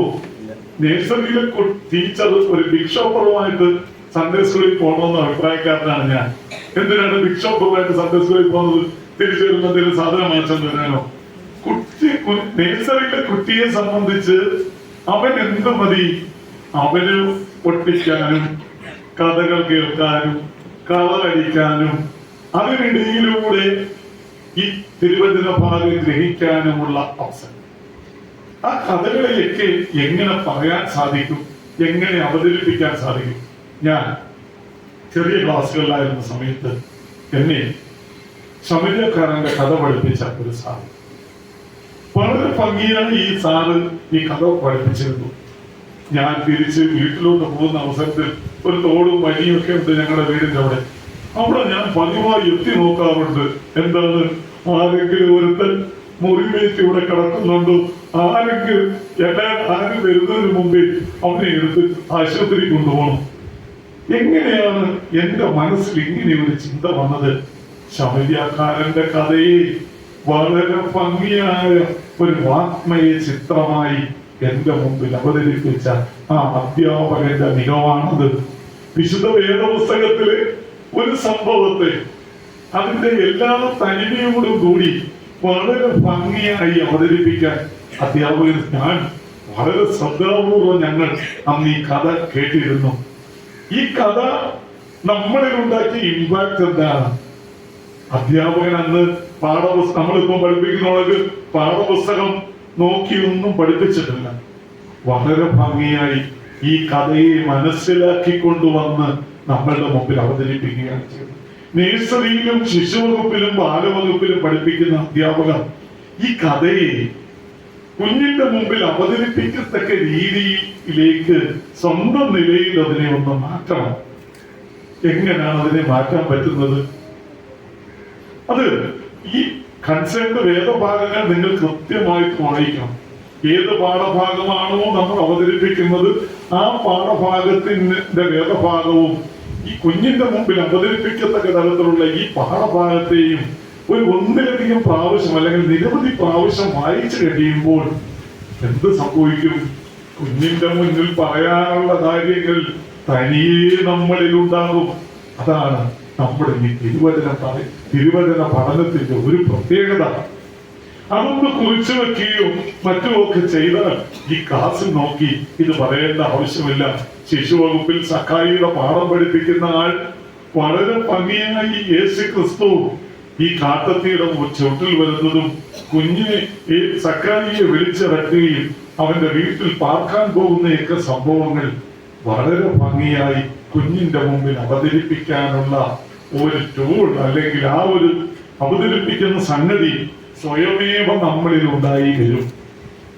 അങ്ങനെ വല്ലാതെ വന്നപ്പം ഒരു സാറിന് ഈ ഹോണ്ട ആക്റ്റീവ സ്കൂട്ടറും സൺഡേ സ്കൂളും തമ്മിൽ നല്ല ബന്ധമുണ്ട് കേട്ടോ. എന്തുകൊണ്ടാണ് നിങ്ങൾക്കറിയാമോ? രാവിലെ സ്കൂട്ടർ പോർച്ച് സ്റ്റാർട്ട് ചെയ്ത് നിർത്തിയിട്ടായിരിക്കും ഈ ബാബുസാർ വന്ന പേടിയാണെങ്കിൽ പറയുന്നതേ ഉള്ളൂ. ബാബുസാർ ഭാര്യയോട് പറയുന്നത് എന്തിനാ സൺഡേ സ്കൂൾ നിർത്തിയത്? ആ ടീച്ചർ പോയി പേപ്പറുകളെല്ലാം തപ്പി അതിനകത്ത് എന്തോ ചെയ്യും ഈ പാഠപുസ്തകം എടുത്തോണ്ട് കൊടുക്കും. പുറത്തെല്ലാം പറയുന്നത് ബാബുസാർ എന്തൊരു ആക്റ്റീവാണ്, സാറ് നല്ല ആക്റ്റീവാണ്. പക്ഷേ സാറിന്റെ ബസ് ആക്റ്റീവായിട്ട് ഡാഷ്ബോർഡിൽ കിടക്കുക ഒരാഴ്ചയായിട്ട് പാലവകുപ്പിലെ പുസ്തകം അവിടെ കിടന്ന് ചൂടടിച്ചുകൊണ്ടിരിക്കുകയാണ്. തമാശയായിട്ട് പറഞ്ഞു തന്നേയുള്ളൂ. എങ്ങനെയാണ് ഈ പാഠഭാഗം അവതരിപ്പിക്കാനുള്ള ഒരു മുൻകരുതലുകൾ അധ്യാപകർ എടുക്കേണ്ടത്? അവർക്ക് ഏറ്റവും ഇഷ്ടമുള്ളത് സ്റ്റോറീസ്, കളറിംഗ് ആൻഡ് പിന്നെന്താണ് സോങ്സ്. അതാണ് മനോഹരമായി ഈ നേഴ്സറി പാഠപുസ്തക വിശകലനം വരുമ്പോൾ ഞാൻ നിങ്ങളോട് പറയാം. വളരെ ഭംഗിയായി ഈ കാര്യങ്ങൾ കവർ ചെയ്യാനും. ഇപ്പൊ ഞാൻ ഒരു നേഴ്സറി ക്ലാസ്സിൽ യേശു ക്രിസ്തുവിന്റെ ജനനം പഠിപ്പിക്കുന്നത് കണ്ട് എങ്ങനെയാണെന്ന് അറിയാം. ആ ടീച്ചർ കുറച്ച് ക്രിസ്മസ് കാർഡുകളൊക്കെ വെട്ടി ഈ ഒട്ടകത്തെയും അതുപോലെ തന്നെ യേശുവിന്റെയും കന്യാമറിയാമിന്റെയും കൂടെ വരവും ജോസഫിന്റെയും മറിയാമിന്റെയും കൂടെ വരവും ഈ കാര്യങ്ങളെല്ലാം കൂടി ചേർത്ത് ഒരു നക്ഷത്രത്തിന്റെ പടവും വെച്ച് ആ 6 നേഴ്സറിക്കാരുണ്ട്. വീട്ടിൽ പോകാൻ നേരത്ത് ഈ സ്റ്റിക്കിൽ ഒട്ടിച്ച ഈ സ്റ്റാർ എല്ലാവർക്കും കൊടുത്തു. ആ സ്റ്റാറിന്റെ എല്ലാം പുറയിൽ നക്ഷത്രം കണ്ടതുകൊണ്ട് അവർ അത്യന്തം സന്തോഷിച്ചു എന്ന വാക്യമുണ്ട്. കുട്ടി ഏറ്റവും വിലപ്പെട്ടതായിട്ട് ഇത് സൂക്ഷിക്കുന്നു. ശിശുവകുപ്പിൽ ഞാൻ കണ്ട ഒരു കാര്യം, ശിശുവകുപ്പിലെ ഈ 25 പാഠഭാഗങ്ങളിലൂടെയും ഭാഗങ്ങളിലുമുള്ള മനഃപ്പാഠവാക്യങ്ങളെ ഒരു താളിയോല പോലെ എഴുതി, അതായത് ഒരു സ്കെയിലിന്റെ വലിപ്പമുള്ള നീളത്തിൽ ഒരു ഡ്രോയിങ് ഷീറ്റ് കീറി നല്ല ഭംഗിയായി ടീച്ചർ തന്നെ എഴുതി അതിന്റെ സൈഡിൽ ഒരു ക്ലിപ്പ് ചെയ്ത് ടാഗ് വെച്ച് കെട്ടി കുട്ടിക്ക് കൊടുത്തു.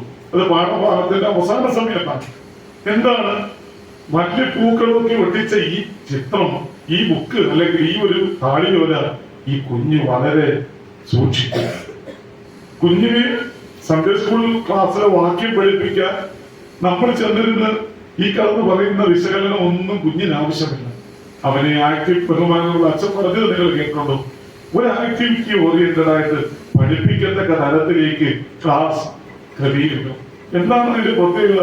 ഇവിടെ നിന്ന് ജനുവച്ചൻ ഇവിടെ ക്ലാസ് എടുക്കാൻ വരണമെന്ന് എന്നെ കഴിഞ്ഞ മാസം 12-ാം തീയതിയോ മറ്റോ ഫെബ്രുവരി വിളിച്ച് ആ വിളിച്ചത് മുതൽ ഇന്നിവിടെ വരുന്നത് വരെ എന്റെ ഉദ്ദേശം എന്താണ്?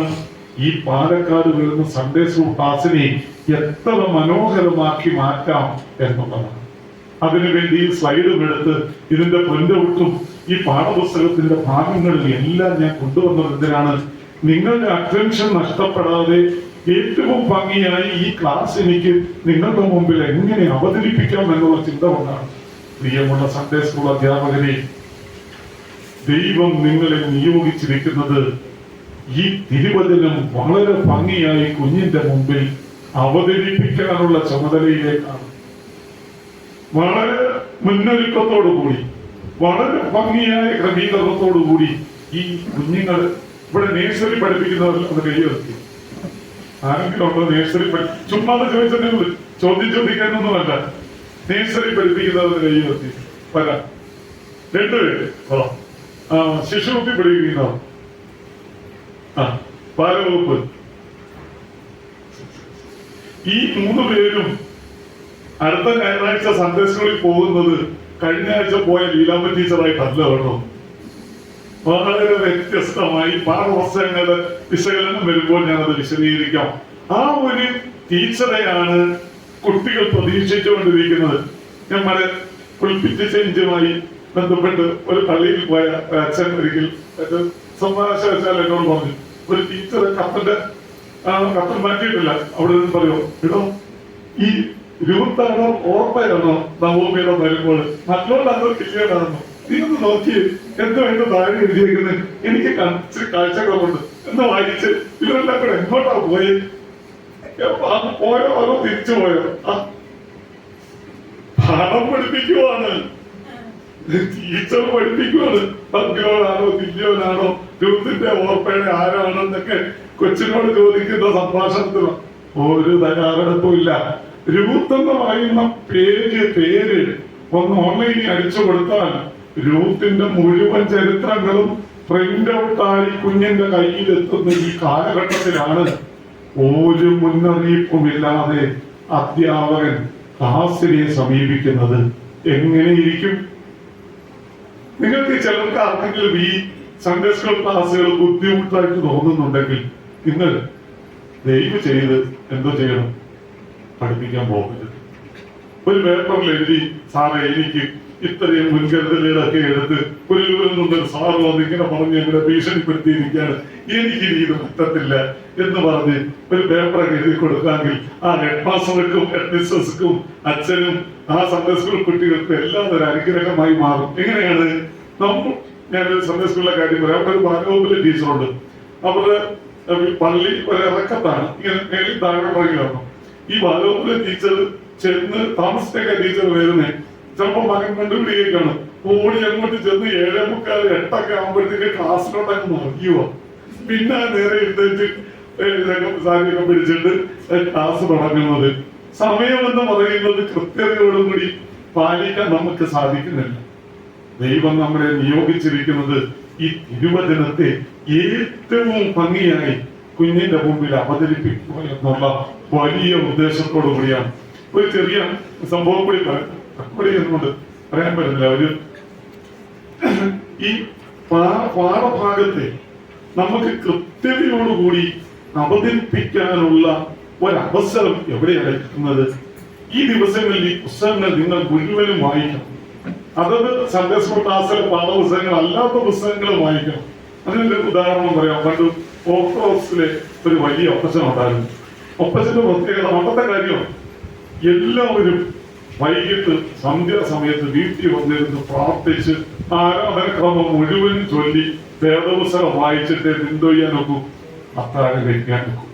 പിള്ളേര് ഉറക്കം തൂങ്ങാതെയൊക്കെ ഇരുന്നാണ് ഇത് ചെയ്യുന്നത്.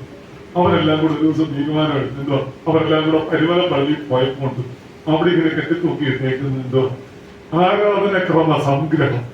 എല്ലാവരോടും പിരിവിട്ട് ആ പുസ്തകം വാങ്ങിച്ചു.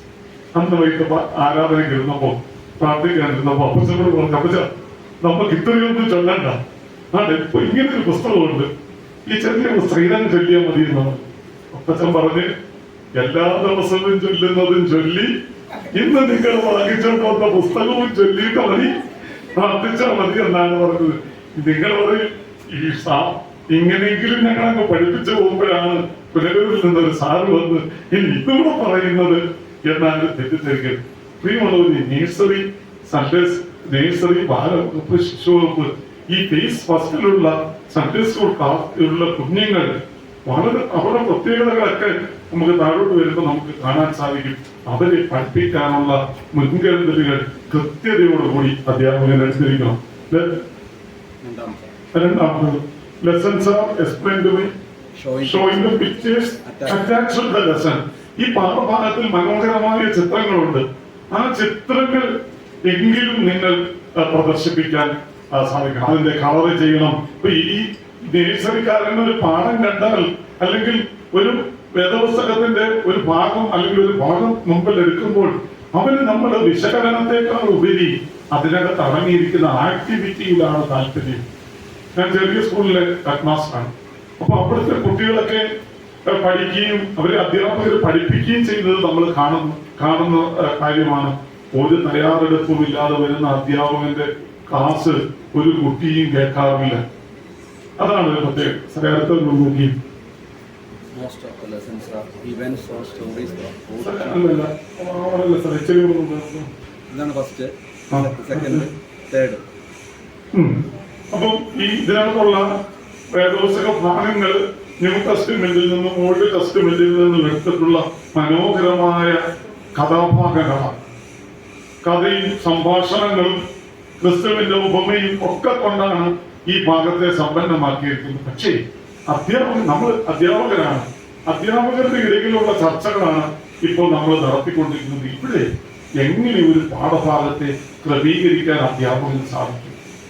ഈ സർക്കാർ ഉദ്യോഗസ്ഥരായിട്ടുള്ളവർക്കൊക്കെ അറിയാം, ഈ ലോൺ എടുക്കുന്ന അവസരത്തിൽ അതിനകത്തൊരു ചോദ്യമുണ്ട്, എന്തിനാണ് ഈ PF ലോൺ എടുക്കുന്നത്? അപ്പൊ നമ്മൾ എഴുതി കൊടുക്കും, prolonged medical treatment of my mother. എന്റെ അമ്മയുടെ ട്രീറ്റ്മെന്റിന് വേണ്ടിയാണെന്ന് സാറ് എഴുതി കൊടുക്കുക. അമ്മ മരിച്ചിട്ട് 15 വർഷമായി. ഇപ്പോഴും എഴുതി കൊടുക്കുക അമ്മയുടെ ട്രീറ്റ്മെന്റിനാണ് പൈസ എടുക്കുന്നത്. ടീച്ചറെ, നിങ്ങൾ ടീച്ചിങ് നോട്ട് എഴുതുമെന്ന് ചോദിച്ചാൽ ഇപ്പൊ ഇവിടുത്തെ ഇൻസ്പെക്ടറോ ഓർഗനൈസറോ ചെന്ന് ചോദിച്ചാൽ പറയും, സാറേ കഴിഞ്ഞ ആഴ്ച വരെ എഴുതി, ഈ ആഴ്ച ബുക്കും കൊണ്ടുവന്നില്ല, എഴുതിയിട്ടില്ല. ആ രണ്ട് സംഭവങ്ങളും നടന്നിട്ടേ ഇല്ല. ബുക്കും എന്ന് പറയുന്ന സാധനം ടീച്ചർക്കേ ഇല്ല. ടീച്ചർ അങ്ങനെ ഒരു ടീച്ചിങ് മാനുവൽ ബുക്ക് കണ്ടിട്ടേ ഇല്ല. HM എന്നും വന്ന് നോക്കും, ബാലവകുപ്പിലെ സാരിക്കുട്ടി ടീച്ചർക്ക് നോട്ടുണ്ടോ? അങ്ങനെ ചോദിച്ചാൽ, രണ്ടാമത് ചോദിച്ചാൽ സാരിക്കുട്ടി ടീച്ചർ അടുത്ത ആഴ്ച വന്നില്ലെങ്കിൽ എന്തു ചെയ്യും? അതാണ് HMന്റെ പേടി. നിങ്ങൾ ഒരു കാര്യം മനസ്സിലാക്കണം, ഈ സാരിക്കുട്ടി ടീച്ചർ അടുത്ത ആഴ്ച വന്നില്ലെങ്കിൽ ഒന്നും സംഭവിക്കത്തില്ല. നമ്മളെക്കാട്ടിലും എത്രയോ പ്രഗത്ഭരായവർ ആ ഇടവകയിൽ സൺഡേ സ്കൂൾ പഠിക്കാനുണ്ട് എന്നുള്ള ബോധം നമുക്കുണ്ടാകണം. 1-2 ദിവസത്തെ ക്രമീകരണങ്ങളെ ഉണ്ടാവുകയുള്ളൂ. കൃത്യതയോടുകൂടി വന്ന് സൺഡേ സ്കൂൾ പഠിപ്പിക്കാനും കൃത്യതയോടുകൂടി കുഞ്ഞിന്റെ മുമ്പിൽ പാഠം അവതരിപ്പിക്കാനും ഏറ്റവും ഭംഗിയായി നോട്ട് തയ്യാറാക്കി കുഞ്ഞിന്റെ മുമ്പിൽ അവതരിപ്പിക്കാനും നിങ്ങൾക്ക് സാധിക്കുന്നുണ്ടോ? നിങ്ങളുടെ എല്ലാ വകുപ്പിലെയും നോട്ടുകൾ ഞാനിന്ന് നിങ്ങൾക്ക് തയ്യാറാക്കിക്കൊണ്ട് വന്നിട്ടുണ്ട്.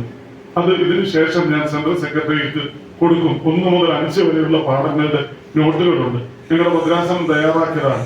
അത് നിങ്ങൾക്ക് ഇതിനു ശേഷം ഞാൻ കൺവേ ചെയ്യാം. അപ്പൊ നിങ്ങൾ ഓരോരുത്തർക്കും നിങ്ങൾ ഈ നോട്ടുകൾ ലഭിക്കുമ്പോൾ അതിനെ ഒന്ന് വിശദമായി വായിച്ച് നമ്മുടെ ലെസൺ നോട്ടുകളോട് അതിനെ ഒന്ന് ചേർത്ത് വെച്ച് എഴുതാനുള്ള ഒരു താല്പര്യം അധ്യാപകർക്കാണ്. പ്രിയമുള്ളവരെ, നമ്മൾ ഇതിനൊക്കെ ദൈവത്തോട് കണക്ക് ബോധിപ്പിക്കേണ്ടവരാണ്. സൺഡേ സ്കൂൾ ക്ലാസുകളെ അലക്ഷ്യമാക്കി കളയുന്ന ഒരു അപൂർവം ആളുകളെങ്കിലും നമ്മളുടെ ഇടയിൽ ഉണ്ടാകാതിരിക്കട്ടെ എന്നുള്ള ഒരു നിർദ്ദേശം കൊണ്ടാണ് ഈ കാര്യങ്ങൾ ഷെയർ ചെയ്യുന്നത്. അടുത്തത് exercises like picture coloring, identification or placing in order. ഇതൊക്കെ നിങ്ങൾ സ്ഥിരമായി ചെയ്യുന്നതാണ്. കളറിങ്, ചേരുംപടി ചേർക്കുക, ആ ഓർഡറുകളൊക്കെ പാഠപുസ്തക വിഷയമെല്ലാം വരുമ്പോഴത്തേക്ക് നമുക്ക് പറയുന്നതിന് സാധിക്കും. അപ്പം കളറിങ് അടുത്ത് ഓക്കെ, അത് നിങ്ങൾ തുടർന്നുകൊണ്ട് പോകുകയാണ്. ഇനി ഏത് തരം മെത്തഡോളജിയാണ്, പഠനതന്ത്രങ്ങളാണ് ഈ ബേസ് ഫസ്റ്റിൽ നാം പ്രയോഗിക്കേണ്ടത്? ശിശുവകുപ്പിലെയും ബാലവകുപ്പിലെയും നഴ്സറിയിലെയൊക്കെ അധ്യാപകർ ശ്രദ്ധിക്കേണ്ട ചില കാര്യങ്ങളാണ്.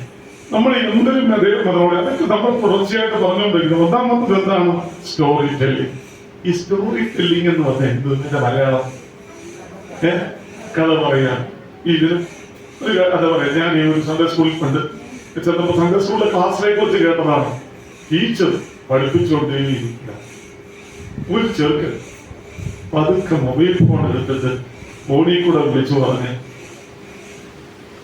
മമ്മി MIT കാക്ക പോയത്. ആർക്കും ഒന്നും മനസ്സിലായില്ല. മമ്മി MIT കാക്ക പോയെന്ന്. പിന്നെ വിശദമായി അവരോട് ചോദിച്ചപ്പോഴാണ് പറഞ്ഞത്, MIT എന്ന് പറഞ്ഞ ഒരു സ്കൂളാണ്. പണ്ടുള്ള ഇപ്പൊ അതില്ല. MIT അതിനകത്ത് മീൻ കൊണ്ടുവരുന്ന ഒരു കാക്ക പള്ളിയുടെ അവിടെ നിന്ന് പടിഞ്ഞാറോട്ട് പോകുമ്പോ നീ ഒന്ന് പറഞ്ഞേക്കണേടാ എന്ന് പറഞ്ഞ് എനിക്കത് വാങ്ങിച്ചു വെച്ചിട്ട് വേണം ആരാധനയ്ക്ക് വരാൻ. ഇവിടുത്തെ ടീച്ചർ എസ്തേവ് ഒരു സമൂഹത്തിലുണ്ടാക്കിയ നന്മയെ കുറിച്ച് പ്രസംഗിച്ചുകൊണ്ടിരിക്കുമ്പോഴാണ് ഇവൻ പോക്കറ്റിൽ നിന്ന് ഫോണെടുത്ത് ഈ കാര്യം പറയുന്നത്. അപ്പോഴാണ് ഈ ക്ലാസിന്റെ ഒരു അറ്റൻഷൻ പിരമിഡിനെ കുറിച്ച് നമ്മൾ ചിന്തിക്കേണ്ടത്. സ്റ്റോറി ടെല്ലിംഗ് എന്ന് പറയുന്നത് എന്താണ്? വളരെ ഭംഗിയായി കുഞ്ഞിനെ ഇതിന്റെ ആകർഷകതയിലേക്ക് വരുത്താനുള്ള ശ്രമമാണ്. നമ്മൾ പണ്ട് ഈ മനോരമ മംഗളം എന്നൊക്കെ ഇതിനകത്തൊക്കെ നോവലുകൾ ഒരുപാട്. ഈ മൊബൈലൊന്നും ഇല്ലാതിരുന്ന സമയത്ത് ഈ പത്രക്കാരൻ ഈ വായന കൊണ്ടുവരുമ്പോ ഓടിപ്പോയി അത് വായിക്കുക. എന്താണ് കഴിഞ്ഞ ആഴ്ച അതിനകത്ത് എഴുതിയിട്ടുണ്ടായിരുന്നത്? തങ്കമ്മ കിടക്കിലോട്ട് ചാടിയില്ലയോ, അതിനിടയിലാണ് തുടരുമെന്ന് എഴുതിയിരുന്നത്. അതെന്ത് സംഭവിച്ചു എന്നറിയാനുള്ള ആകാംക്ഷ. ഈ കഥാകാരന്റെ ഒരു മികവാണ് എത്ര ശ്രദ്ധിച്ചിരിക്കാനുള്ള ഒരു കാര്യം. അതൊരു കഥ കുഞ്ഞിനെ ഫ്രെയിം ചെയ്ത് അവതരിപ്പിക്കുമ്പോൾ പ്രദേശ കുളക്കരയിൽ ഇരുന്ന അല്ലെങ്കിൽ കിടന്നിരുന്ന രോഗബാധിതനായവന്റെ കഥ ഒരു സൺഡേ സ്കൂൾ ക്ലാസ്സിലെ ടീച്ചർ അവതരിപ്പിക്കുന്നത് ഞാൻ അവിടെ പരിശോധനയ്ക്ക് പോയ ക്ലാസ് കാണാൻ പോയ സമയത്ത് വളരെ ശ്രദ്ധയോടെ ഞാൻ കേട്ടുകൊണ്ടിരുന്നു.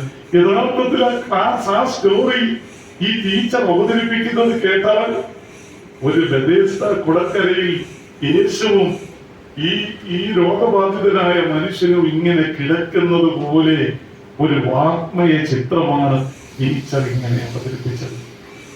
അത് ഒരു കുഞ്ഞു പോലും അശ്രദ്ധമായി ഇരിക്കാതെ ഈ ക്ലാസ് കേട്ടുകൊണ്ടിരിക്കുന്നുണ്ട്.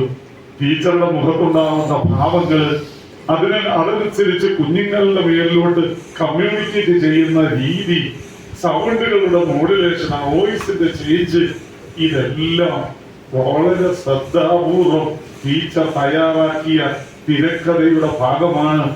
വേദപുസ്തകത്തിലെ പക്ഷപാതക്കാരന്റെ സൗഖ്യം എന്ന് പറയുന്ന പാഠോദ്ദേശമുള്ള ഈ പാഠം, ഈ കഥ കേട്ട് കഴിഞ്ഞാൽ ഈ കുട്ടി അവന്റെ ജീവിതത്തിൽ ഒരിക്കലും മറക്കത്തില്ല. അതാണ് ഒരു ടീച്ചറുടെ മികവ്.